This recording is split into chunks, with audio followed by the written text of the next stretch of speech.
그러면 여기 이제 본격적으로 여기 그 본사에서 보내준 질문으로 이제 들어가면은요. 예. 예. 그래서 일단 우선 미국 영주권자가 받을 수 있는 학자금의 종류 이거는 아까 말씀드린 거 말씀을 예. 하셨기 때문에 사실 주정부도 있고 연방정부도 있지만 사립대학마다 또 다 다르고 그래서 이거는 어느 특정 대학을 꼭 집어서 답변하기는 좀 애매한 부분이 그렇죠. 있겠네요. 예. 그다음에 이제 학자금을 밝기 위한 절차 과정 이거를 이제 본사에서 문의를 했는데 네. 사실 저는 이것도 궁금하더라고요.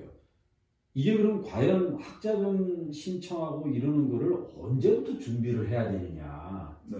물론 준비하는 게 가짜로 뭘 꾸민다는 게 아니라 애가 예를 들어서 지금 11학년이다, 10학년이다. 그러면 사실 그때쯤 되면은 저도 신문을 보다가 이제 그런 데에 자꾸 이제 눈이 가거든요. 네. 곧 이제 닥칠 일이. 맞아요. 예. 사장님이 생각하시기에 언제부터 좀 관심을 가지고 보는 게 좋은 건지. 예. 저는 제 클라이언트들한테 어떻게 얘기를 하냐면은 가능하면 10학년 때. 10학년 때. 예. 10학년 때 컨설팅을 한번 상담을 받아봐라고 권하고 싶어요. 네. 왜 그러냐면은 아까 말씀드린 대로 자산 상태나 이런 거 다 보는데 거기다가 나중에 숨기거나 그러는 건 아니에요. 그런 건 아니지만은 내가 어떻게 준비를 해야 되는지 그 순서를 갖다가 알고 있는 거하고 12학년 때 그때 닥쳐가지고 하는 거하고는 틀려요.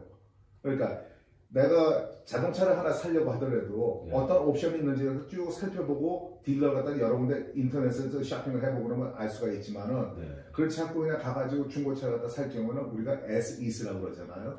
12학년 때 가서 하면 그건 S-EAS예요.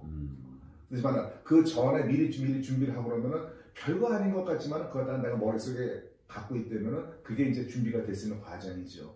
그러니까 조금 첨언해서 말씀드리면 이런 것도 있겠더라고요. 왜 은퇴 계좌에다가 이제 이 나라에서 합법적으로 1인당 5,500불인지 제 기억으로는 그런데 그 금액이 또 증가되는지 몰라도 소득 중에서 은퇴연금으로 5,500불씩 11,000불을 넣으면은 사실 그 가계 소득을 따질 때 이 11,000불은 제하고 소득으로 보지 않습니까? 그렇죠. 왜냐하면 AGI에서는 빠지죠. 11,000불에 대해서는 나중에 어쨌든 59세 6개월이 지난 시점부터 본인이 인출할 때 그때 이제 세금이 붙는 걸로 이해를 하고 있거든요. 그러니까 그런 것도 하나의 소소한 준비가 될 수도 있겠네요. 준비가 될 수는 있지만요. 그게 이제 CPA들하고 회계사들하고 저하고 보는 관점이 틀린 거예요. 어떤 경우라면은 만약에 김 선생님이 우리 집에 이제 세금 보고 갔다가 수입이 내가 5만 불이에요. 5만 불인데 여기서 내가 11,000불을 갖다가 은퇴연금을 뺐다. 그러면 4만 불을 받고 살아야 돼요. 그런데 우리 집에서 한 달에 몰개지로다가 주택 할부금으로 내는 게 2,000불이에요. 예를 들자면은 그럼 그만큼 24,000불이거든요. 그렇죠. 그러면 내가 남는 돈은 15,000불밖에 안 받아요. 그럼 그거 갖고 살았냐고 물어볼 적에 어떻게 하시겠어요? 그럼 한 달에 1,000불 정도인데 김 선생님이 여기서 뉴욕 조지아에서 사시면서 한 달에 1,000불을 갖고 내 한 달 생활비가 되는지 그러니까 상식선에서 상식이에요. 모든 건 상식선에서 맞춰야 돼요. 그러니까 그런 걸 갖다 준비할 수는 있어요. 회계사가 보는 관점은 저 사람이 세금을 적게 내게 하는 거거든요. 근데 제가 보는 관점은 그게 아니니까. 그러면은 미국 대학에서 봤을 때는 그런 은퇴연금에다가 이제 합법적으로 돈을 저축하고 한 그것도 소득으로 본다 이 말씀이신 거죠? 소득으로 보는 거는 아니에요. 일단은 소득으로 보는 건 아니지만 그 사람 자산으로 보는데 예를 들어서 40대 중후반 아니면 50대 초반 이런 분들이 대학에 갈 적에 이제 부모들 나이가 그렇게 되는데 그때 내가 은퇴 부자에 3만 불이 있다, 5만 불이 있다 그러면은 학교나 연방정부에서 그럼 너 돈이 있으니까는 그 돈 헐어가지고 애 학교를 다 그러지는 않아요. 그러지는 않아요. 예를 들어서 내가 100만 불이 거기 있다. 그러면 이제 그거는 이제 하려고 할 수 있죠. 좀 다른. 그렇죠. 그렇지만은 몇만 불 정도가 사실 우리가 교포 생활할 적에 몇만 불은 큰 돈 같지만은 여기서 몇만 불 요즘 차 한 대만 해도 4만 불, 5만 불이에요. 그렇기 때문에 큰 돈은 아니거든요. 걱정하지 않으셔도 돼요. 요즘 대학교 학비가 많이 올랐죠. 아까 말씀드렸는데 저는 이제 거기다가 기숙사비하고 그다음에 먹는 거하고 착각하고 모든 거 다 문동그래서 얘기하는데 사립대학교는 8만 불이 넘었어요. 그다음에 주립대학들도 요즘 한 4만 불, 3만 불 넘어가요. 그럼 뭐 한국에서 유학 오는 흔히 얘기하는 이제 인터내셔널 스튜던트라고 하는 친구들은 뭐 그냥 그건 싹 다 내야 되는 돈이잖아요. 아까 말씀드렸죠? 사립대학들에서는 신청할 수가 있어요. 사립대학은 만약에 이제 주립대다. 주립대의 경우에는 김 선생님이 여기서 만약에 내가 조지아 주민이지만은 일리노이로 애가 학교를 간다, 캘리포니아로 간다, 그럴 경우는 받는 게 아무것도 없어요. 제가 그랬습니다. 뭐 그러니까 저희 애도 받은 게 이제 학교에서 일하는 거. 2주에 한 250불 정도 주고 그다음에 이제 론을 받았을 때고. 론 받았는데 물론 그게 이제 뭐 잘 아시겠지만 그 페런트 론이라 해서 부모들이 받는 론보다는 이자율이 많이 낮은 건 사실이지만 그게 보니까는 싼 거는 한 2.5%, 비싼 거는 4.5%까지도 있더라고요. 그래서 어쨌든 뭐 저희 애가 지금도 갖고 있습니다. 그래서 한 달 온라인 들어가 보니까 밸런스가 한 7,900불 정도 남았는데 이 코로나 때문에 어쨌든 이번 달 말까지는 이자가 안 붙고 있더라고요. 아마 바이든 대통령 되면서 그게 또 연기가 될 거고 또 만불까지는 또 감해준다고 그러니까 기대하셔도 될 것 같습니다. 이러나 저러나 하여튼 뭐 이자는 지금 어떻게 뭐 코로나 때문에 스탑이 됐는데 얘는 뭐 매달 자기 보급받는 데에서 뭐 갖고 나가고 있는 것 같아요. 근데 그 이외에 뭐 저는 사실 혜택 받은 건 없죠. 그래서 뭐 거주민 학비 혜택도 일리노이에 있고 저는 여기 살고 있어서 좀 받기가 어려워서. 그래서 제가 그거다 가장 월스트 시나리오라고 해요.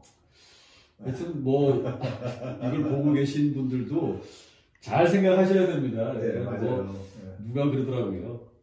대학은 살고 있는 주에서 보내고 애가 공부를 좀 더 하고 싶어하고 이러면 대학원을 타주에 있는 걸 보내도 된다. 가고 싶어하는 데를 뭐 이런 얘기도 있고 하는데 어쨌든 뭐 저하고는 틀린 생각이 있어요. 아 그래요? 사립대학은 어디든지 상관없어요. 사립대학은? 어디든지 상관없어요. 대신에 주립대학을 갈 경우에는 내가 살고 있는 주에서 가는 게 좋죠. 그렇죠. 그래서 주립대학에 제가 기억하기에 지금 두 군데 대학교는 잘해줘요. 그 두 학교는 학교도 괜찮은 학교들이에요. 그 두 학교는 잘해주니까 그런 학교는 어플라이도 괜찮아요. 혹시 뭐 학교 이름을 알려주실 수는 있나요? 그냥 뭐 이건 제 개인적으로 궁금해서 여쭤봅니다. 유미시간 같은데 잘해줘요. 그다음에 UNC 차퍼힐 그러니까 노스캐롤라이나 주립대학교 잘해주더라고요. 꽤 유명한 대학이죠. 유명한 대학이죠. 농구도 잘하고 잘해줘요. 일단은 뭐 학자금 종류 절차는 사실 학자금 받기 위한 절차 과정 이렇게 이제 질문이 하나 와 있는데요. 굉장히 복잡하죠 이거는. 오케이. 김 선생님 같이 이제 잘 모르시는 분들은 복잡하다고 할 수가 있는데. 그러니까 벌써 느낌이 벌써 그렇습니다 이게. 저는 심플해요. 학교에서 요구하는 건 세 가지예요. 어떤 학교는 한 가지만 요구해요. 어떤 학교는 두 가지. 어떤 학교 세 가지 다 요구하는 학교들이 있어요. 학교마다 틀려요. 대부분들 학교는 두 가지까지는 요구하는 학교가 많아요. 그래도 기본은 있습니까? 그러니까 기본적으로 요구하는 게 모든 학교에서 1번은 모든 학교에서 다 필요해요. 그게 혹시 예를 들어서 팹사 같은 거, 연방정부에 신청하는 거. 두 번째는 CSS 프로파일이라는 게 있어요. 그거는 약 600여 개 이상의 사립대학교들이 포함이 돼 있어요. 거기 조인되어 있는데 그렇게 하는데 아까 말씀드린 유미시간이나 아니면 UNC 같은 경우는 여기에 해당이 돼요. 그래서 이 학교들은 이제 그 두 가지 포맷을 다 해야 되고 그 다음에 예를 들어서 뭐라 그럴까 유펜이라든지 아니면 시카고라든지 뭐 이런 몇몇 학교들은 자기네들 폼이 또 따로 있어요. 프린스턴도 그렇고 그걸 갖다 또 제출해야 돼요. 그 학교마다 날짜가 다 틀리거든요. 그런 것들이. 그러니까 김 선생님이 자제분이 이제 그거 갖다가 한다고 할 경우에는 어떻게 할지 무슨 서류를 내야 될지 그런 거 잘 몰라요. 그렇죠. 그러니까 이제 저 같은 사람이 이제 저는 사실 그 어카운트 셋업하는 것도 어렵더라고요. 솔직히 말씀드리면. 아이디 패스워드가 요즘 좀 많아요. 그 어카운트 셋업하는 것도 힘들더라고요. 그러면은 이게 이제 예를 들어서 애를 이제 제가 대학교 보내보니까 한 3월 말 4월 초에 이제 합격 통지서가 오고요. 네. 그 다음에 이제 5월 달까지 5월 1일까지 5월 1일까지인가 뭐 하여튼 등록금 내라고 데파짓을 내죠. 등록금은 아니죠. 그게 데파짓입니까? 네. 하여튼 뭐 내라고 오더라고요. 네. 그러면은 입학하는 학생을 기준으로 한다면 언제 이런 서류를 제출을 해야 됩니까? 예. 물론 뭐 학교마다 다르겠지만. 예. 김 선생님 자제분이 갔을 적에는 예. 보통 한 2월달, 3월달까지 서류들을 했었어요. 펩사나 뭐 이런 거. 펩사나 이런 것들을. 예. 요즘은 2020년 겨울 12월 31일 되기 거진 다 끝나버려요. 아, 그러면은 1월달에 하는 사람들은 별로 없어요. 그럼 합격자 발표를 3월에 하는데 3월에 하죠. 예. 그래서 얘기가 뭐냐면은 내가 파이낸셜 에이드 학자금 보조를 신청하는 거하고 입학 사정하는 거하고는 별개예요. 오. 별개예요. 두 파트로 나눠져 가는 거예요. 그러면 펩사라고 하는 연방정부에서 하는 건 할 수 있지만 네. 학교에서 별도로 폼을 요구하는 거는 어쨌든 입학이 결정되고 난 이후에 해야 되는 거예요. 그러지는 않아요. 거진 동시에 들어간다고 보시면 돼요. 그래요? 입학 원서를 갖다 1월 1일 날 마감한다. 네. 그러면은 학자금 보조 신청은 뭐 1월 15일, 1월 30일 뭐 이런 식으로 돼 있어요. 그러니까 지원하면서 그걸 거진 같이 넣는 거네요. 예, 거진 같이 하면은 학생도 편해요. 예. 저는 안 그랬던 것 같습니다. 하여튼 제 기억에. 예, 그 당시라면은 대개 뭐 그게 이제 2월달, 2011년도거든요. 예, 2월달, 3월달까지 됐었어요. 맞습니다. 예, 제가 그래서 그전에는 불과 한 2년 전까지만 하더라도 2월달, 3월달이 진짜 바빴어요. 1, 2, 3월이. 2월이 제일 바빴고요. 그러면 이제는 11월, 12월이 제일 바쁘시잖아요. 바빠요. 요즘은 널널해요. 그렇게 바뀌었어요. 예. 그리고 이게 시기가 바뀌었구나. 예, 신청하는 모든 시기가. 게 온라인으로 해야 돼요, 이제는. 네. 그전에는 서류를 갖다가 내가 준비를 해가지고 우체국에서 붙인다든지 뭐 이렇게 했는데 네. 요즘 전부 온라인으로 보내고 아니면 업로드 시키고 이런 식으로 해가지고 너무 간단해졌어요. 네. 그러다 보니까 일하는 것도 편해지고. 그럼 사실 이 학자금 보조 신청이라고 하는 게 입학할 때 한 번으로 끝나는 게 아니고 뭐 저도 해봤습니다만 이제 학년 올라갈 때마다 해야 되는 거거든요. 그렇죠. 그럼 이제 예를 들어서 1학년에서 2학년 올라가는 친구들은 이게 뭐 언제 그러면 해야 되는 겁니까? 만약 1학년에서 2학년 올라간다. 예, 말씀드릴게요. 몇 년 전까지만 해도 팩사라는 거는 네. 대개 해당 년도 1월 1일 날 오픈했어요. 사이트를 갖다가. 예. 근데 요즘은 10월 달에 오픈 다 해요. 그러니까 내년 9월에 시작할 거를 거다가 올 10월에. 올 10월에. 예. 그러니까 그때 그냥 다 해버리고 말면 그냥 끝나는 거예요.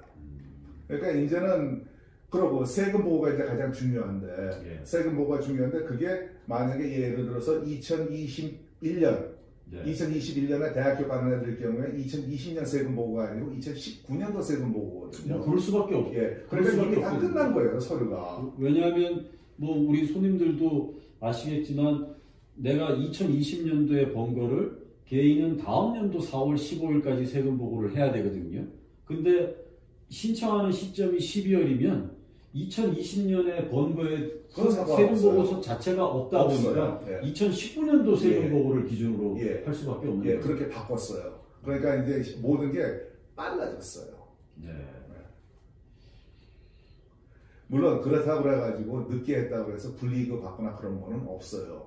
어떤 분들은 특히 로컬 신문 같은 데 보고 그러면은 빨리 해야지 늦게 하면 불이익 받는데 사실 그거는 아닌 것 같아요. 뭐 저는 사실 이게 정확한 정보인지 아닌지도 모르겠습니다만 예. 펩사가 어느 정도의 펀드가 있어서 네. 이거를 늦게 신청하면 못 받는다. 뭐 이 얘기도 뉴스에서 한번 본 것 같기도 하고요. 제가 누구한테 들었는지 하여튼 뭐 그런 비슷한 얘기를 들은 것 같습니다. 예. 네, 그렇지는 않아요. 그렇지는 않습니다. 네, 그렇지는 않아요. 펩사라는 게 10월 1일부터 아까 신청을 한다고 그랬는데 그렇습니다. 10월 신청을 해가지고 그 다음 해도 아니고 그 다음 해 6월 30일 날 끝나요. 그러니까 엄청난 시간이 있는 거예요. 네. 그러면 그 돈이 끊어졌으면 연방정부에서 요즘 뭐 막 돈 찍어내고 풀고 그러잖아요. 근데 그 돈을 갖다가 뭐 제한되고 그러지는 않아요. 예산이 다 있으니까는 그거는 걱정하지 않으셔도 됩니다. 예. 그러니까 많이 좀 바뀌었네요. 그러니까 이게 2011년도 저희 애가 이제 대학을 들어갈 때 하고 또 지금 사장님 모시고 얘기하는 거하고는 또 정보가 많이 또 체인지 됐습니다. 근데 조금 아까 제가 말씀드린 거 뭐 돈이 뭐 늦게 가서 못 했다 그거는 불변이에요. 그거는요. 네. 이제 추가로 뭐 학자금을 받을 수 있는 기본적인 요건 이렇게 적혀 있는데 아까 뭐 말씀하셨듯이 학생 기준으로 시민권자나 영주권자가 이제 기본적인 요건이고 또 사립대학교 같은 경우에는 시민권자나 영주권자가 아니더라도 학비 보조 혜택을 받을 수 있다. 뭐 그게 설령 유학생 비자를 갖고 온 친구들도 해당이 된다. 그다음에 또 특히나 여기 미국 내에서 소류 미비자, 그러니까 뭐 신분이 없는 그런 친구들도 가능하다. 말씀이시죠. 그다음에 이게 이제 거주민 학비 그 요건을 대해서 물어본 것 같아요. 그래서 이제 뭐 주마다 그 주정부 학자금을 받기 위한 거주 요건이 무엇인가요? 하고 이제 물어보는 질문 사항인데요. 이게 보통 한 어느 정도 살아야지 그 지역의 그 주민이라고 그 인정을 뭐 학교마다 좀 다르겠지만 거진 대등소예요. 학교마다 다른 게 아니고 그 주정부에 따라 틀리거든요. 그런데 주정부에서 우리 주로 와가지고 1년은 살아야지 주민이가 인정을 해줘요. 예를 들어서 내가 몇 년 동안 살고 있었어요. 조지아주에. 그렇지만은 금년 5월달에 영주권을 받았어요. 2020년 5월달에 영주권을 받았어요. 2020년 5월달. 2020년 5월달에 받았는데 애가 9월달에 대학을 가요. 그럼 이제 영주권 받은 기점으로 하면 1년 안 사는 거예요? 그렇죠. 거주민 혜택을 못 받아요. 참 그게 여러 가지 팩터가 있어요. 자, 예를 들어서 I-485라고 있더라고요. 이민 관계하시는 분들이 보니까 나의 체류 신분을 영주권자 신분으로 바꿔달라고 하는 이민국의 신청서를 접수하면은 나오는 접수증입니다. 근데 그 접수증이 있음으로 인해 가지고 그거 갖다가 영주권 인스테이트 혜택을 갖다가 받아요 또. 그러니까 I-485 접수증이 있으면 그 조지아주에서 그건 학교마다 인정해 주는 게 다릅니까? 아니면은 거주민이라고 인정을 아예 해주는 겁니까? 제가 두 학교를 갔다가 가봤어요. 직접 만나고 담당자를 만나서 얘기를 했어요. 했더니 어떻게 하면 이 사람들이 여기서 몇 년 동안 갔다가 투자 이민으로 살았던 사람이고 영주권 신청을 해가지고 이제 어떤 식으로 해서 나올 거다. 스케줄이 다 나와 있다. 이 사람들한테 인스테이트 혜택을 줄 수 없느냐고. 우리가 무슨 뭐 다른 돈을 호프 스칼라시प 이건 달라는 게 아니고 인스테이트 혜택만이나 받고 싶다 그랬더니 그거 갖다 얘기를 해주더라고요. 그래갖고 어떤 서류를 와서 준비해서 갖고 오라고요. 그래서 갖다 줬어요. 그러니까 그 서류가 I-485라고 하는 접수증이라 그것도 필요해요. 왜? 미국이란 나라는 모든 게 다큐멘트거든요. 다큐멘트만 보여주면은 넘어가요. 근데 다큐멘트가 잘 안 돼 있으면은 계속해서 이제 리젝트 당하고 뭐 해와라 그렇죠. 그런 식이에요. 그러니까 예를 들어서 조지아 텍에서 그랬어요. 그다음에 유지에서도 그랬어요. 유지에서도요. 그러면 그 두 학교가 한다면은 그래도 조지아에서는 제일 큰 두 학교잖아요. 그렇습니다. 그러니까 다른 학교도 안 하지는 않을 거라고 생각을 해요. 그럼 이제 일단은 뭐 영주권을 꼭 여기 조지아주 기준으로 놓고 본다면 꼭 영주권을 손에 쥐는 시점은 당연한 거고 영주권을 취득하기 전에 이제 그 영주권을 신청한 이민국 접수증으로도 거주민 그 학비 혜택의 요건이 된다.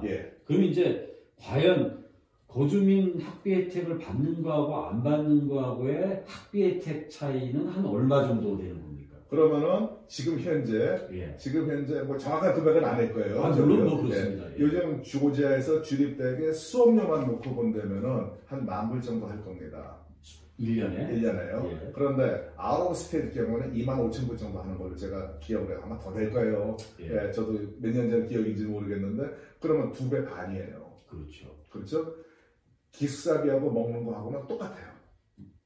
그거는 변하지 않으니까요. 그러면 10,000불하고 25,000불이에요. 그렇죠? 그 15,000불 차이가 나는 거죠. 그 뉴욕주 같은 경우에는 만약에 인스테이트가 15,000불이다? 그러면 뉴욕도 그러면 2배가 넘어가서 30,000불, 40,000불인데 꼭 그렇지는 않아요, 또. 그러니까 주마다 틀리니까는 그런 비용 같은 거는 각 대학의 홈페이지에 뭐 다 나와 있어요. 그러니까 그걸 다 살펴보셔야 돼요. 그러니까 이렇더라고요. 뭐 자꾸 중간중간에 이제 제 얘기를. 괜찮아요. 이제 왜냐하면 이걸 듣고 있는 우리 손님들이 실제 예를 들어주면 좋아하거든요. 그러니까 쉽게 이해가 된다는 거죠. 그러니까 저희가 갔던 이제 대학이 그 유니버시티 오브 일리노이인데 일리노이 대학은 3년을 거기 살아야 된답니다. 일리노이에. 네. 그 다음에 고주민 학비 혜택을 받기 위해서는 학교 밖에서의 일하는 걸로 한 달에 1,000불 이상의 소득이 있어야 된다는 거예요. 네. 그래서 결국에는 제가 했습니다. 그냥 공부 열심히 해라. 그렇죠. 졸업 늦어지면 돈이 더 들어가니. 맞아요. 그냥 공부 열심히 해라. 네. 뭐 이렇게 했는데, 그래서 이제 그때 제가 느낀 게, 아, 이게 주마다 다 다르구나. 달라요. 고주민 학비 혜택을 주는 요건이. 그러니까 그때도 조지아주는 1년이라고 제가 들었었거든요. 조지아주 같은 경우에도 1년이라는 게 부모가 여기 와서 같이 사는 게 1년이에요. 학생만 와서 1년한 건 아니에요. 그래서 많은 대학들의 그 파이낸셜 그 안에 보면은 어떻게 나와 있냐면은 당신이 식구가 오는 게 아니고 학교를 다닐 목적으로 다 우리 학교에 왔다면은 1년 아니라 4년 있어도 거주민 자격의 혜택을 갖다 주지 않겠다고 나와 있어요. 아마 일리노이는 애만 혼자 여기 학교 다니기 위해서 온 거를 3년 이상은 있어야 된다라고 얘기했어요. 그거지도 모르겠어요. 학교마다 틀리고 주마다 틀리기 때문에. 사실 뭐 지금 이 얘기하면서 저도 이게 개습니다.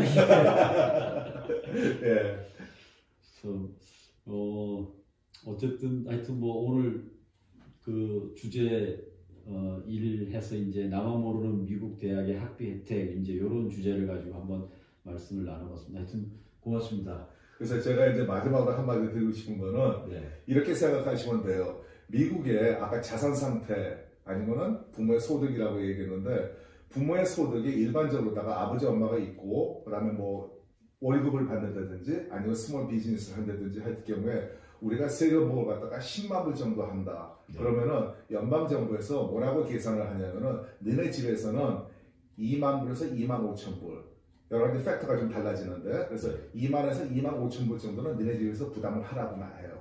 10만 불 기준으로 놓고 왔어요. 10만 불 기준 대충입니다. 이게 룰오브덤이라고 해요. 주먹구 그러다가 불적에 그러면은 요즘 대학교에서 8만 불이라고 했으면은 내가 2만 불을 부담해야 되면은 6만 불 정도는 받을 수 있는 자격이 있는 거예요. 그래서 그 6만 불을 다 해주는 학교가 있고 학교 내일별로 조금씩 하다 보면은 뭐 한 3만 불만 해주고 3만 불 부모가 론으로 해라 이렇게 하는 학교도 있고 그러니까는 저는 그래서 학교를 갖다가 신청할 적에 몇 학교만 하는 게 아니고 가능하면 적어도 한 10개 정도는 하라 그래요. 자기가 원하는 학교를 갖다가 그러다 보면은 아까 3월 말 4월 초에 합격증하고 파이낸셜 에이드 어워드라고 그래요. 이제 그걸 딱 받아보면은 그걸 보고선 내가 비교를 해야죠. 그러니까 제가 하는 일은 그걸 받을 수 있는 데까지 해주는 게 제 일이에요. 물론 뭐 대학교 선택은 본인들이 해야 돼요. 그렇죠. 결정은 그 댁에서 하셔야 돼요. 그 이제 재정적인 부분도 그 고려를 해야 될 거고, 그렇죠. 또 애가 또 그 대학에 마음에 들어 하는지 여러 가지인 거지만 어쨌든 사장님께서 이제 해주시는 역할은 대학교를 지원을 이제 뭐 대학교 지원은 본인들이 알아서 그렇죠. 해야 되는 거고 이제 그 지원에 따른 그 대학에서 요구하는 그 말 그대로 파이낸셜 에이드 관련된 이제 서류를 이제 그 파일링 해주시고 또 컨설팅 해주시고 그런 거죠. 그래서 뭐 이런 질문이 제일 많겠네요. 사장님한테 우리 애가 뭐 UGA를 가고 싶다, 조지아텍을 가고 싶다, 뭐 미시간을 가고 싶다. 이제 그 학교들의 학비 혜택은 어떤 게 있나요? 이 질문이 또 많이 있을 수밖에 없겠습니다. 그렇죠. 그러니까 제일 많이 받는 질문 중에 하나가 뭐냐면은 세금 보고 얼마로 해요? 사실 답답해요. 세금 보고 제가 하는 게 아니에요. 김사성의 수입에 대해서 하는 거지 제가 하는 건 아니거든요. 그게 그러니까 뭐 세금 보고 금액을 예를 들어서 월급 받고 있는 부부라면 줄일래야 줄 수가 없는 거고요. 자영업자들이 이제 문제가 되죠. 뭐 그분들은 이제 또 그분들 나름대로 세금 보고를 하실 텐데. 그러니까 제가 늘 드리는 말씀이 지출에 맞춰서 인컴을 갖다가 만들라. 지출에 맞춰서. 지출에 맞추면 예를 들어서 우리가 5만 불 쓰는데 3만 불 세금 보겠다는 건 아니거든요. 그 말이 안 되거든요. 그렇죠. 그러니까 그거에 맞춰서 하는 게 상식에 맞춰서 하면 돼요. 대학교들도 김 선생님 지금 보시는 분들 중에 서울에 계신 분들이 있고 그렇다고 하셨잖아요. 그러면 그분들의 경우에 해외에서 미국으로 대학을 갈 적에 대부분의 대학들이 need base라고 그래요. 그 필요한 만큼 우리 이제 잘하는 거 다 보충해 주는 건데 네. need aware라는 프로그램들도 있는 학교가 있었어요. 네. 요즘 거의 없는 걸로 알고 있는데 그거는 뭐냐면은 네가 파이낸셜 에이드 학자금 보조를 신청을 하면은 불이익을 준다고 그래요. 네. 그래서 몇몇 사립대학들에서는 만약에 네가 인터내셔널로 신청을 하는데 네. 파이낸셜 에이드 학자금 보조를 신청하면은 너는 걔네들하고 따로 묶어가지고 거기서 성적이 좋거나 뭐 이렇겠죠. 거기 딱 그러고 그걸 갖다 풀이라고 그러죠. 그 풀로 묶어서 거기서 선택을 하겠다 이렇게 얘기를 해요. 여기서 이제 또 경쟁을 시키는 거야 걔네들만. 그러니까 그거는 그런 학교는 이제 좀 제외하는 게 좋겠죠. 예. 그래서 그런 거 안 보고 하겠다는 학교들 갖다가 지원한다든지 그러면은 뭐 해외에 있어 오더라도 상관없어요. 사장님께서 갖고 계신 데이터베이스는 어마어마하겠습니다. 왜냐하면 뭐 미국의 대학이 한두 군데가 아니니까요. 그렇죠. 네. 근데 뭐 물론 뭐 한국 사람들이 선호하는 대학이 있지만 선호한다고 다 갈 수 있는 건 또 아니고요. 아니죠. 예. 실력에 맞춰서 가야 되고 재정 형편에 맞춰서 가야 되는데 예. 아까 제가 말씀드렸듯이 구체적인 학교 이름을 대면서 여기는 학교 혜택 어떠냐고 물어보는 질문이 제일 많을 것 같아서 제가 그래서 여쭤봤어요. 하여튼 오늘 뭐 여기 그 주제 1에 대해서 한번 말씀 나눠봤고요. 하여튼 감사합니다. 반갑습니다.